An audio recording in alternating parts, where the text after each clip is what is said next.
मनुष्य के भीतर जो संघर्ष चलता है वह बाहर की दुनिया से नहीं आता, वह उसकी अपनी भीतर की दो विपरीत दिशाओं का संघर्ष है।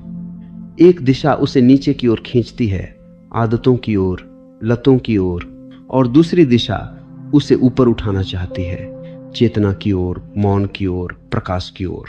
और यह द्वंद्व तब तक चलता रहता है जब तक मनुष्य अपने भीतर ऊर्जा के रहस्य को पहचान नहीं लेता, क्योंकि ऊर्जा वही है जो क्रोध में भी बहती है, वही ऊर्जा प्रेम में भी परिवर्तित होती है, वही ऊर्जा ध्यान में भी उठती है, वही ऊर्जा वासना में भी उतरती है। अंतर केवल उसके बहाव का है। सार वह नहीं कि ऊर्जा कहाँ ले जाती है, बल्कि यह कि तुम उसे कहाँ ले जाते हो, क्योंकि ऊर्जा में बुद्धि नहीं है, वह केवल उपलब्ध मार्ग पर बहती है।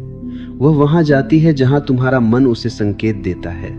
इसीलिए हस्त मैथुन की लत भी ऊर्जा के गलत मार्ग पर बहने का परिणाम है, न कि किसी पाप का, न किसी कमजोरी का। यह सिर्फ इस बात का संकेत है कि तुम्हारा मन खाली है, तुम्हारा हृदय अधूरा है, तुम्हारी चेतना सोई हुई है और तुम अपने भीतर की उफनती शक्ति को समझने में असमर्थ रहे हो।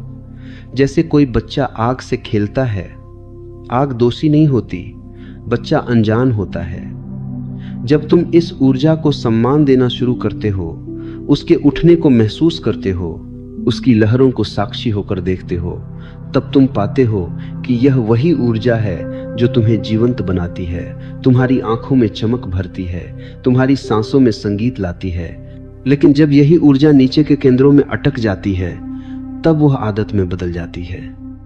और कोई भी आदत तब तक टूटती नहीं जब तक उसकी जड़ को नहीं समझा जाता। इसीलिए आध्यात्मिकता बार बार कहती है, समझो, लड़ो मत, देखो, दबाओ मत, स्वीकारो, भागो मत।